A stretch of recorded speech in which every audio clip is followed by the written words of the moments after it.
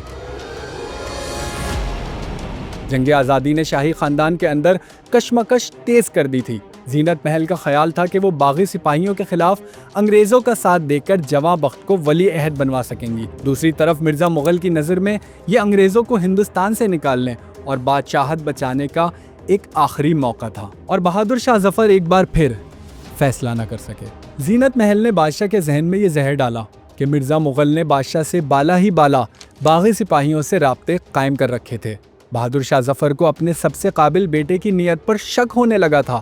جولائی کے آغاز میں انہوں نے مرزا مغل کو کمانڈر ان چیف کے عہدے سے ہٹا کر اختیارات بخت خان کو دے دیے، جبکہ مرزا مغل کو ایڈجوٹنٹ جنرل بنا دیا گیا، یعنی وہ فوج کی معاشی ضروریات پورے کرنے کے ذمہ دار رہ گئے۔ بات مرزا مغل تک رہتی تو بھی شاید نقصان نہ ہوتا، لیکن جب بخت خان انگریزوں کو فوری شکست نہ دے سکے تو بادشاہ نے ان پر بھی شکوک ظاہر کرنا شروع کر دیے۔ جولائی میں بخت خان کو نااہل ہونے کا طعنہ ملا تو اگست میں انہیں انگریزوں کے ساتھ ساز باز کر کے حملے میں تاخیر کے الزام کا سامنا کرنا پڑا۔ اگست میں ہی بخت خان نے نجف گڑھ سے انگریزوں پر پیچھے سے حملہ کرنے کی کوشش کی، جو کہ ناکام ہو گئی۔ بہادر شاہ ظفر نے صاف صاف الفاظ میں بخت خان کو نمک حرام کہہ دیا۔ بہادر شاہ ظفر کو ان مسلمان مذہبی رہنماؤں پر بھی اعتبار نہیں تھا جو جنگ آزادی کو جہاد کا نام دینا چاہتے تھے۔ دہلی میں صرف ایسٹ انڈیا کمپنی کے باغی سپاہی ہی نہیں تھے، بلکہ ہزاروں کی تعداد میں مجاہدین بھی تھے۔ جہاد کا اعلان کرنے سے بہادر شاہ ظفر کو ہندو مسلم یکجہتی کو نقصان پہنچنے کا خدشہ تھا۔ جنگ کے دوران ہی جولائی میں بقر عید کے موقع پر مجاہدین نے اعلان کر دیا کہ وہ دلی کی جامع مسجد کے سامنے گائے قربان کریں گے۔ البتہ گائے کی قربانی تو نہیں ہوئی، لیکن عید سے پہلے ہی 19 جولائی کو کچھ ہندو سپاہیوں نے 5 مسلمان قصابوں کے گلے کاٹ دیے۔ بہادر شاہ ظفر نے نہ صرف گائے کے ذبیحے پر پابندی عائد کی بلکہ لوگوں کو بیف کھانے سے بھی روک دیا۔ یہ وہی دن تھے جب دلی کے باہر انگریزوں کی فوج کی تعداد میں اضافہ ہو رہا تھا۔ اس فوج میں کافی تعداد میں پنجاب اور سرحد سے بھرتی کیے گئے سکھ، ہندو، پنجابی اور پٹھان مسلمان فوجی تھے۔ مغل بادشاہ کی اس کمزور قوت فیصلہ نے ایک طرف انگریزوں کو اپنی فوج دوبارہ کھڑی کرنے کا موقع دیا تو دوسری طرف دہلی والوں کو بھی ایک مشکل میں ڈال دیا۔ بہادر شاہ ظفر اگر بغاوت کی ڈھیلی ڈھالی حمایت نہ کرتے اور اس کے برعکس صاف انکار کر دیتے تو ہزاروں سپاہی دہلی میں ڈیرا ڈال کر نہ بیٹھتے۔ ان کی وہاں موجودگی اور لوٹ مار نے شہر میں کھانے پینے کی قلت پیدا کر دی۔ ستمبر میں جب انگریز دلی کی دیواروں پر گولہ باری کی رفتار بڑھا رہے تھے تو دہلی اندر سے مفلوج ہو چکا تھا۔ 14 ستمبر کو برطانوی فوج اپنے نئے سپاہیوں کے ساتھ گولے برساتی ہوئی دہلی میں داخل ہو گئی، لیکن وہ فوج صرف ایک حصے پر قبضہ کر سکی۔ لیکن بہادر شاہ ظفر کی ہچکچاہٹ کا سب سے المناک اور فیصلہ کن لمحہ 16 ستمبر 1857 کو آیا۔ اس دن ہزاروں شہری، جہادی اور سپاہی لال قلعے کے باہر جمع ہوئے اور بادشاہ سے منت کی کہ وہ خود باہر نکل کر ان کی قیادت کرے۔ سپاہیوں نے بہادر شاہ ظفر سے کہا کہ شرمناک موت مرنے سے بہتر ہے کہ آپ میدان جنگ میں نکل کر لڑیں۔ بہادر شاہ ظفر نے حامی بھر لی، اعلان کیا کہ وہ دن 12 بجے جنگ آزادی کی قیادت کے لیے خود نکل رہے ہیں۔ پورے ہجوم میں ایک امید کی نئی لہر دوڑ گئی۔ مجمع بڑا ہوتا گیا، تھوڑی دیر میں ہی 70,000 لوگ جمع تھے۔ بالآخر بادشاہ کی سواری قلعے سے نکلنے کے لیے تیار ہوئی، لیکن عین وقت پر بہادر شاہ ظفر کا حوصلہ ایک بار پھر جواب دے گیا اور وہ جنگ میں جانے کے بجائے نماز مغرب کا بہانہ بنا کر اپنے محل میں واپس چلے گئے۔ دلی میں داخل ہونے کے باوجود انگریزوں کو جنگ جیتنے کی کوئی امید نہیں تھی۔ 18 ستمبر کو بھی صورتحال یہ تھی کہ انگریز فوج کے کمانڈر ولسن نے لکھا کہ ہمارے لوگوں کو گلیوں میں جنگ کرنے سے خوف آتا ہے، وہ آگے نہیں بڑھ سکتے تھے۔